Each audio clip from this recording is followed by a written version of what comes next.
Maayong udto na to mga kasilingan mga ka-idol niya tapos ta karong pagudtuhon mga ka-idol no. Nagpakaon taning upat ka manok na to mga ka-idol.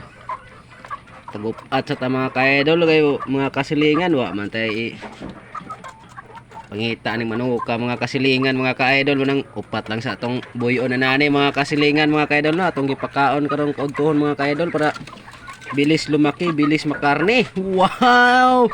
Mana atong manok mga ka-idol. Sakto na ni kadako pod mga kasilingan mga ka-idol no. 1 kilo na pod ni kapin mga kasilingan, malami-lami na pod ni karne mga kasilingan no. Mo nang atong gipakaon jud ni siya mga kasilingan. Ani apod tay gipakaon pod dari mga kasilingan atong gipatimog paniud to mga kasilingan ang isa ka talisay na to kasilingan no kay nahali ng isa mga kasilingan og napotay dire sa color ni manok ka mga kasilingan no kapon nang gipapelo pagkaon mga kasilingan mo nang babay.